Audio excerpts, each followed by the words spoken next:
எந்த கூலி தொழிலும் செய்யாமல், எந்த வறுமை கோட்டிற்கும் கீழ் இல்லாமல், சாப்பாட்டுக்கு அரிசி ரேஷன் கடையில் நிற்காமல், எந்த பிளாட்ஃபாரத்திலையும் படுத்து உறங்காமல் இருப்பவர்களுக்கு இடஒதுக்கீடு 10% இடஒதுக்கீடு.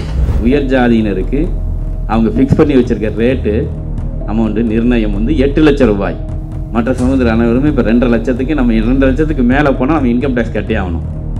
இப்போ எந்த ஸ்கேலை வச்சு இவங்க பேலன்ஸ் பண்ண போகிறாங்க? அகில இந்திய அளவில் பல்கலைக்கழக பேராசிரியர் பணியில் தாழ்த்தப்பட்டோர் பழங்குடியினர் நிலைமையை பார்த்தீங்கன்னா ப்ரொஃபஸர் போஸ்டர்ஸ் 14,18,000. அதில் எஸ்சி எஸ்டி ஓபிசி டோட்டல் பார்த்தீங்கன்னா 4,84,000. மிச்சம் 10 லட்சம் போஸ்ட் 3% மட்டுமே இருக்கின்ற பிராமணர்கள் ஆக்கிரமிப்பு பண்ணிட்டு இருக்காங்க. ஸோ திருப்பி நம்ம மனு சாஸ்திரத்தின்படி தான், வர்ணாசிரத்தின்படி தான் வாழ்ந்து கொண்டிருக்கிறோமோ என்ற அச்சம் இப்பொழுது ஏற்பட்டு கொண்டிருக்கின்றது. இடஒதுக்கீடு, இந்த இடஒதுக்கீடு எதற்கானது? எதற்காக இடஒதுக்கீடு கொடுத்துக்கிட்டு இருக்கின்றோம்? எதை சார்ந்த இடஒதுக்கீடு கொடுத்து கொண்டு இருக்கிறோம்?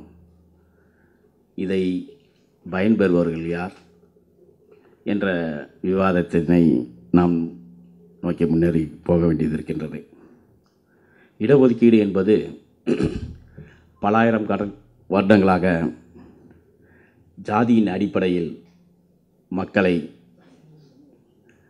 மனுசாஸ்திரத்தின்படி, வர்ணாசிரமத்தின்படி அவர்களை அடிமைகளாகவும், அவர்கள் கல்வி கற்கக்கூடாது என்றும், அடிமைகளாக ஒடுக்கப்பட்ட மக்களை அடிமைகளாக வைத்திருந்ததன் காரணமாக முன்னேற்றம் அடையாமல், அரசு பதவிகளையும் எதையும் அடைய முடியாமல் அடிமைகளாக இருந்தப்பட்ட மக்களை அதே ஜாதியின் காரணமாக மறுக்கப்பட்ட கல்வியையும் வேலைவாய்ப்பையும், அதே ஜாதியின் அடிப்படையில் அவர்களுக்கு மறுக்கப்பட்ட உரிமையை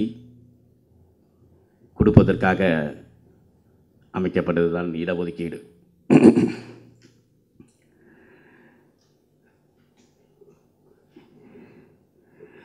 இந்த இடஒதுக்கீடு என்பது எதற்கும் இலவசமாக கொடுக்கப்பட்டது கிடையாது, இனாமாக கொடுக்கப்பட்டது கிடையாது. மறுக்கப்பட்ட உரிமைகளை சமமில்லாத இந்த சமதளமில்லாத இந்த இந்திய மண்ணில் அவர்களுக்கான சம உரிமையை கொடுப்பதற்காக கொடுக்கப்பட்டது தான் இந்த இடஒதுக்கீடு. தமிழகத்தில் இடஒதுக்கீடு கிட்டத்தட்ட 1854 இடஒதுக்கீடு கொண்டு வரப்பட்டது.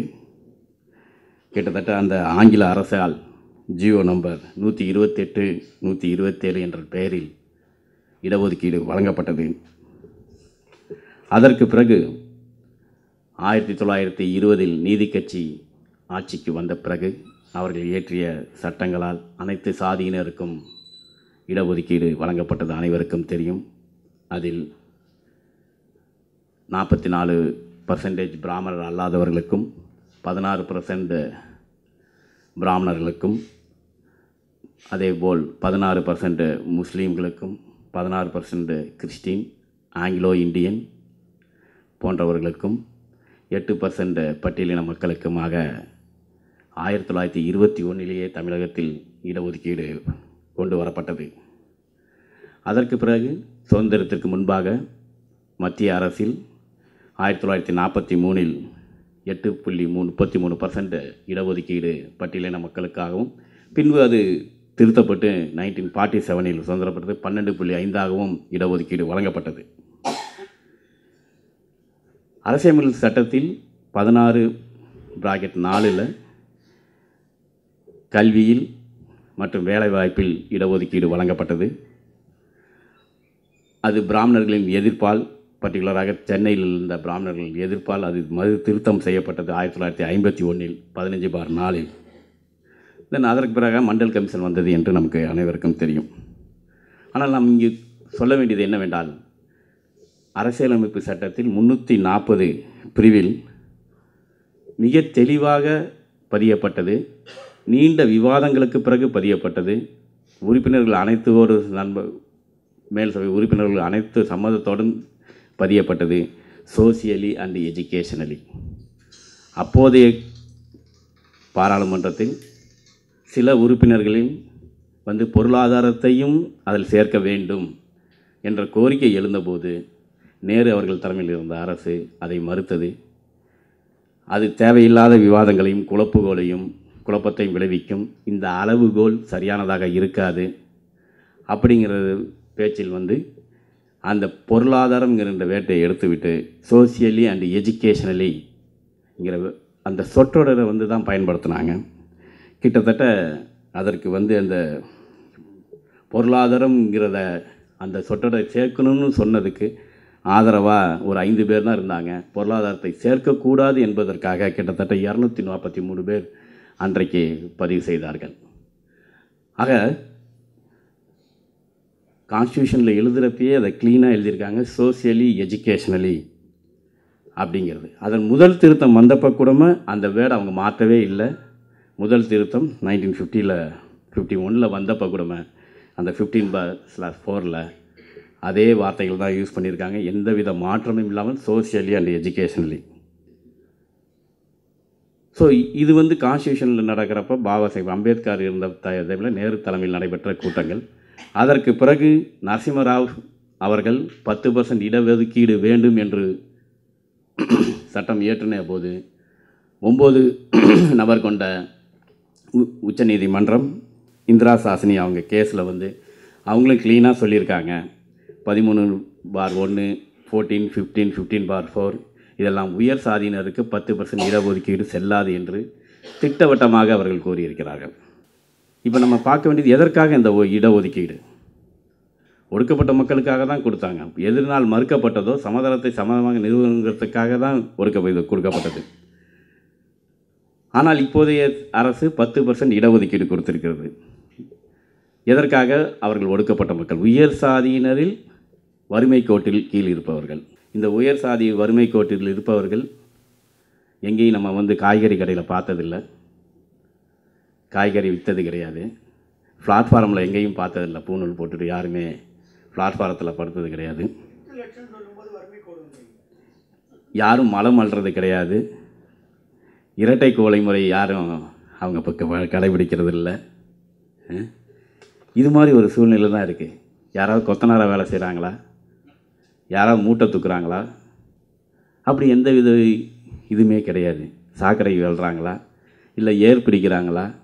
இல்லை விவசாய கூலிகளாக இருக்கிறார்களா? இல்லை தொழிற்சாலையில் கூலிகளாக இருக்கிறார்களா? எந்த வித இதுவும் கிடையாது. எந்த க்ரைட்டீரியாவில் அவங்க 10% இடஒதுக்கீடு அவங்களுக்கு 10% இடஒதுக்கீடு எதற்காக கொடுக்கப்படுகிறது? இதுதான் நம்ம டிஸ்கஸ் பண்ண வேண்டியது இருக்கிறது.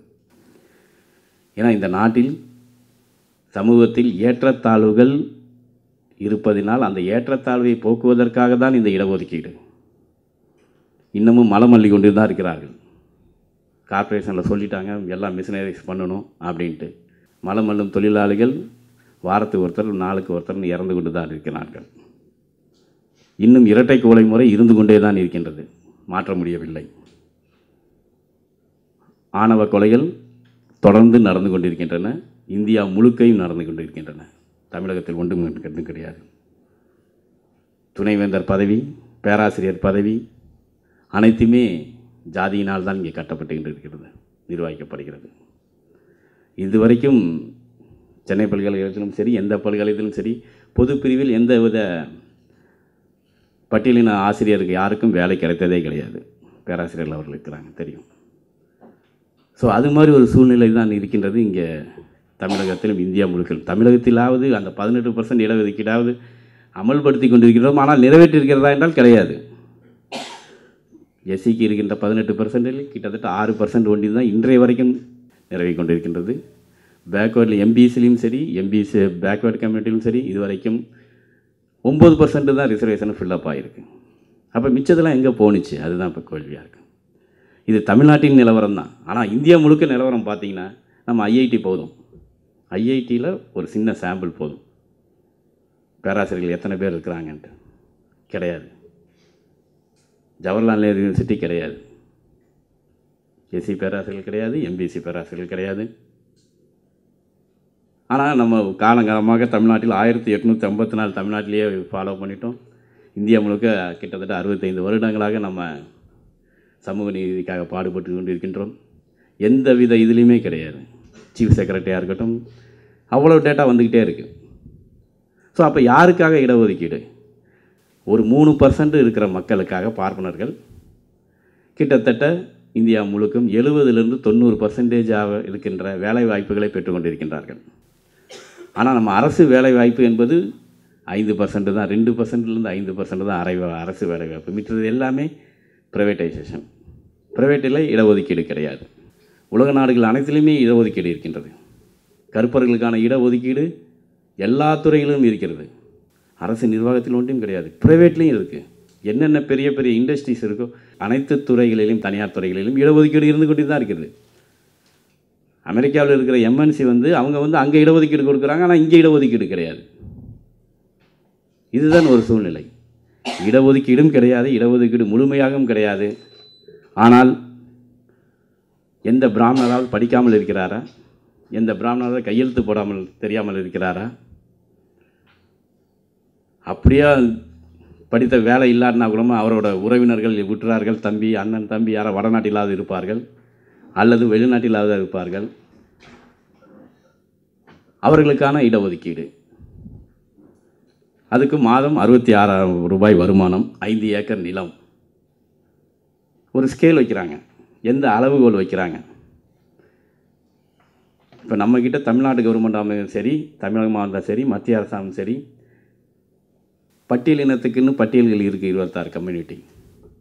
எம்பிசினா அதுக்கு ஒரு கம்யூனிட்டி, இத்தனை கம்யூனிட்டிகள், கேஸ்ட்டுகள் 70 எம்பிசியில் இருக்குது. பிசியில் இத்தனை இருக்குது.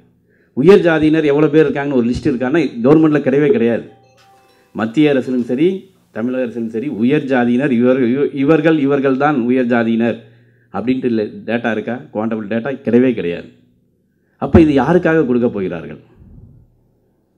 இந்த டேட்டாவெலாம் ரெடி பண்ணியிருக்காங்களா? இல்லை, எந்த டேட்டாவும் இல்லாமல் அப்படியே கொடுத்துட்றாங்க. எதை பேஸ் பண்ணி? 66,000 ரூபாய் வருமானம், மாதம் 66,000 ரூபாய் வருமானம், இல்லை 8 லட்சம் ரூபாய், இல்லை 5 ஏக்கர் நிலம்.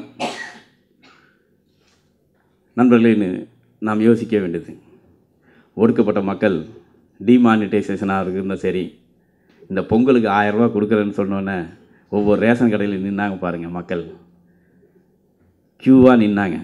அவர்களுக்கு விதிக்கப்பட்டது 72,000 ரூபாய். அந்த கார்டு கொடுக்குறாங்க பாருங்கள், க்ரீன் கார்டு.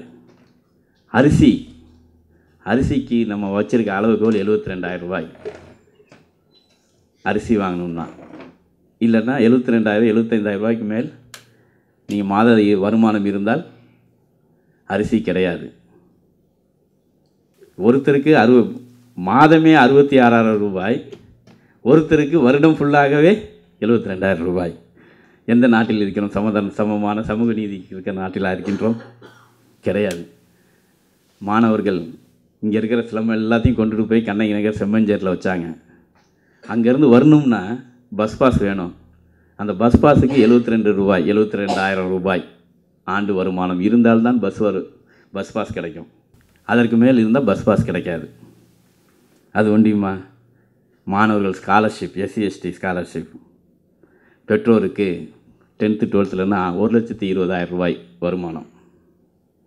இது post matric scholarship, pre matric scholarship SC ST மாணவர்களுக்கு 2 லட்சம் ரூபாய் வருட வருமானம் இருந்தால்தான் அவர்களுக்கு கிடைக்கும். இதான் சூழ்நிலை. ஸ்கூல் ஃபீஸு, எஜுகேஷனாக இருக்கட்டும், ஸ்பெஷல் ஃபீஸாக இருக்கட்டும், ஃபாரின் போய் படிக்கணுமா? யாரும் படிக்கிறதுக்கெலாம் கிடையாது. ஆனால் 3 லட்சம் வருட வருமானம் இருந்தால்தான் அந்த ஸ்காலர்ஷிப்பும் கிடைக்கும். ஸ்பெஷல் போஸ்ட் மெட்ரிக் ஸ்காலர்ஷிப், அதுக்கு 2 லட்சம் ரூபாய் ஆண்டு வருமானம் இருந்தால்தான் அதுவும் கிடைக்கும். இங்கே நம்ம இதில் கிரீன்வேஸ் ரோட்டில் IAS கோச்சிங் சென்டர் இருக்குது. அந்த கோச்சிங் சென்டரில் படிக்கணும்னாவே வருடத்திற்கு 2 லட்சம் ரூபாய் தான் வருமானம். அதற்கு மேல் போட்டால் அதுவும் கிடைக்காது, ஃப்ரீ எஜுகேஷன் கிடைக்காது.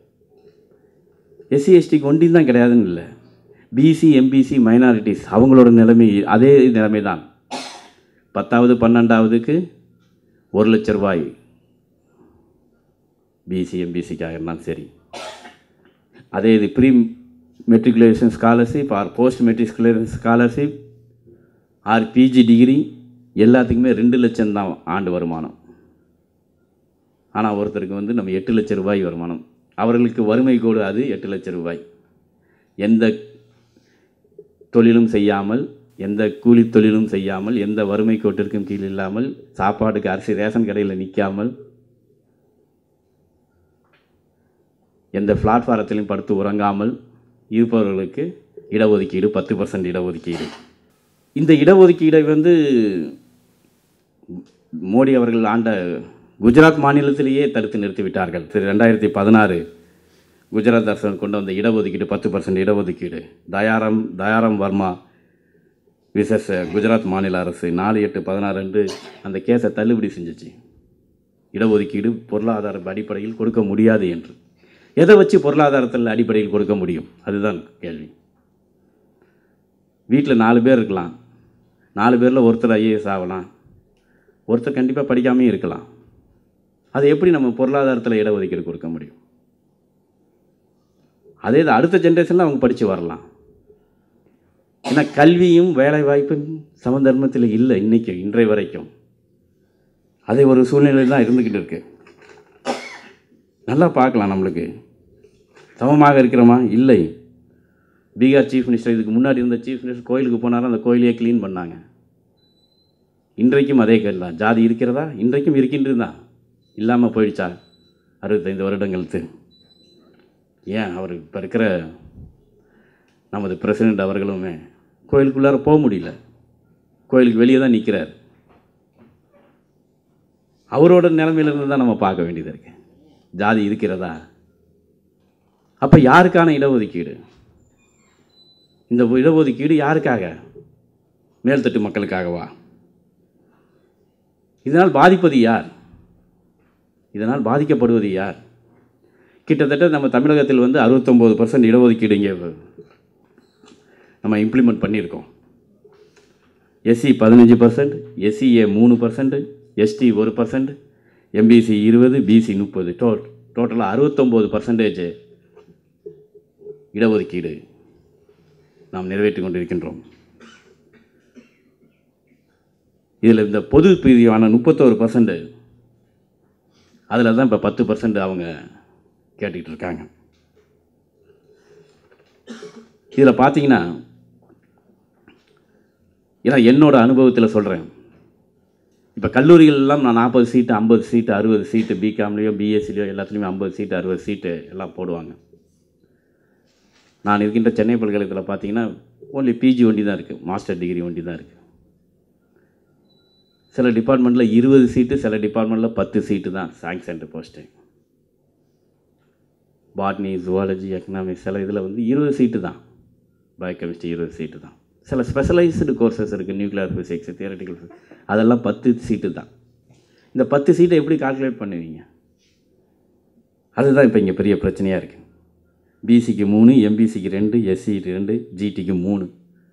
இந்த ஜிடியில் எப்பயுமே 2 பேர் வந்துடுறாங்க, பிராமணர்கள் வந்துடுறாங்க. கிடைக்கின்ற ஒரு பொது பிரிவில் கிடைக்கின்ற நாம் அனுமதிக்கின்ற சீட்டு இப்போ கிடைக்காம போகிறதுக்கு சூழ்நிலை தான் ஏற்படுத்திகிட்டு இருக்கு. பொது பிரிவினர் முழுக்க இப்போ 31% தமிழகத்தை பொறுத்தவரை பிராமணர்கள் கண்ட்ரோலுக்கு தான் போயிட்டுருக்க சூழ்நிலை ஏற்பட்டுக்கிட்டு இருக்கு. நம்ம வந்து இந்தியா முழுக்க பார்த்தோம்னா அது சினாரியோ என்டையர்லி டிஃப்ரெண்ட். எந்த பல்கலைக்கழகங்களுமே கிடையாது. அதுதான் டேட்டா சொல்லுது. எந்த பல்கலைக்கழகங்களுமே அகில இந்திய அளவில் பல்கலைக்கழக பேராசிரியர் பணிகள் தாழ்த்தப்பட்டோர் பழங்குடியினர் நிலைமையை பார்த்தீங்கன்னா கிட்டத்தட்ட 14,18,000 போஸ்ட்டு, ப்ரொஃபஸர் போஸ்டர்ஸு. அதில் எஸ்சி, எஸ்டி, ஓபிசி டோட்டல் பார்த்திங்கன்னா 4,84,000. மிச்சம் 10 லட்சம் போஸ்ட்டு பேராசிரியர் பணியிடங்கள் 3% மட்டுமே இருக்கின்ற பிராமணர்கள் ஆக்குபை பண்ணிகிட்ருக்காங்க. கிட்டத்தட்ட மோர் தென் 70% சீட்டு வந்து முழுக்க அவங்க தான் கொண்டாந்துருக்காங்க. அவங்க தன்னை கைப்பற்றி வச்சிட்ருக்காங்க. தமிழ்நாட்டில் பார்த்திங்கன்னா கிட்டத்தட்ட 2 லட்சம் போஸ்ட்டு பேராசிரியர் பணியிடங்கள். அதில் கிட்டத்தட்ட பார்த்திங்கன்னா எஸ்சி வந்து 17,000 பேர், எஸ்டி 619, ஓபிசி 1,80,000, 18,000. கிட்டத்தட்ட இதுலேயும் 40% சமூக நீதி நம்ம திராவிட கட்சிகள் வந்ததுக்கு பிறகும் கூட இன்னும் அவர்கள் கண்ட்ரோலில் தான் வச்சிட்ருக்காங்க. ஒருத்தர் இருந்தாவே போதும். ஏன்னா நான் இங்கே சென்னை பல்கலைக்கழகத்தில் ஜாயின் பண்ணுறப்போ ஒரு நம்ம டிஆர் ஒருத்தர் இருந்தார், உங்களுக்கு தெரிஞ்சிருக்கும், ஜெயராமன்ட்டு. சொல்லுவார், ஐயையோ ரிட்டையர்ட் ஆகிறப்ப பென்ஷன்லாம் வராது, ஒருத்தர் இருந்தால் போதும், நம்மளை எந்த வித ஃபைலுமே மூவ் பண்ண விட மாட்டார். பென்ஷன் போயிடும், கேஸ் வந்துடும், அது வந்துடும். கடைசியில் அவர் மேலேயே பிசிஆர் கேஸ் இருந்துச்சு, தப்பிச்சு போனார். அது மாதிரி ஒரு சூழ்நிலை அவர்களுக்காக தான். இப்போ ஒருத்தருக்குமே இல்லாத இடத்துல நம்ம திருப்பி இன்வைட் பண்ணிகிட்ருக்கோம். அது மாதிரி ஒரு சூழ்நிலையில் இருந்துகிட்டு இருக்கு. 8 லட்சம் நம்மளுக்கு இன்கம் டேக்ஸில் 2.5 லட்சம் வறுமை கோடுன்ட்டு, நம்ம வறுமை கோடுன்னு சொல்லல, சீலிங் வச்சுருக்கிறது 2.5 லட்சம். 2.5 லட்சத்துக்கு மேலே போனால் நம்ம இன்கம் டேக்ஸ் கட்டிகிட்டு இருக்கோம். ஆனால் இப்போ இதை என்ன செய்ய போகிறாங்கன்னு தெரில. ஏன்னா இவங்களுக்கு வறுமை கோடுன்னு 8 லட்சத்தை ஃபிக்ஸ் பண்ணி வச்சுருக்காங்க. பிராமணர்களுக்கு, உயர் ஜாதியினருக்கு அவங்க ஃபிக்ஸ் பண்ணி வச்சுருக்க ரேட்டு அமௌண்ட்டு நிர்ணயம் வந்து 8 லட்சம் ரூபாய். மற்ற சமூகத்தில் அனைவருமே இப்போ 2.5 லட்சத்துக்கு, நம்ம 2 லட்சத்துக்கு மேலே போனால் நம்ம இன்கம் டேக்ஸ் கட்டி ஆகணும். இப்போ எந்த ஸ்கேலை வச்சு இவங்க பேலன்ஸ் பண்ண போகிறாங்க? 8 லட்சமா இல்லை 2.5 லட்சமா?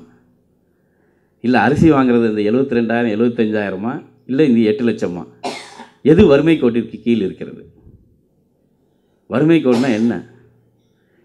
இப்போ இப்போ பார்த்தீங்கன்னா 32 ரூபா 34 ரூபா தனிநபர் வருமானம், அதை தான் சொல்லுது. சிட்டியில் வந்து 47 ரூபா வறுமை கோட்டு கீழுன்ட்டு. வறுமை கோட்டு 47 ரூபாய் சம்பாரித்து அதில் உணவு கொண்டுகிட்டு இருக்கின்ற ஏழைகள் 66,000 ஏழைகளோடு சேர்ந்து நம்ம பயணிக்கணும். இதுதான் சமூக நீதிக்கான இந்தியா. ஸோ திருப்பி நம்ம மனு சாஸ்திரத்தின்படி தான், வர்ணாசிரத்தின்படி தான் வாழ்ந்து கொண்டிருக்கிறோமோ என்ற அச்சம் இப்பொழுது ஏற்பட்டு கொண்டிருக்கின்றது. சமதளம் இல்லாமல் மேடு பள்ளங்களுடைய இந்த சமூகத்தில் தான் நாம் பயணிக்கப் போகின்றோமா? நாம் பயணித்து விட்டோம், நம்ம சந்ததிகளும் இதே நோக்கில் தான் பயணிக்க வேண்டுமா என்பதை நீங்கள் தான் முடிவு பண்ண வேண்டும். அதற்காக தான் இந்த கலந்த வாய்ப்பு தந்தமைக்கு நன்றி தெரிவித்து விடைபெறுகிறேன். நன்றி, வணக்கம்.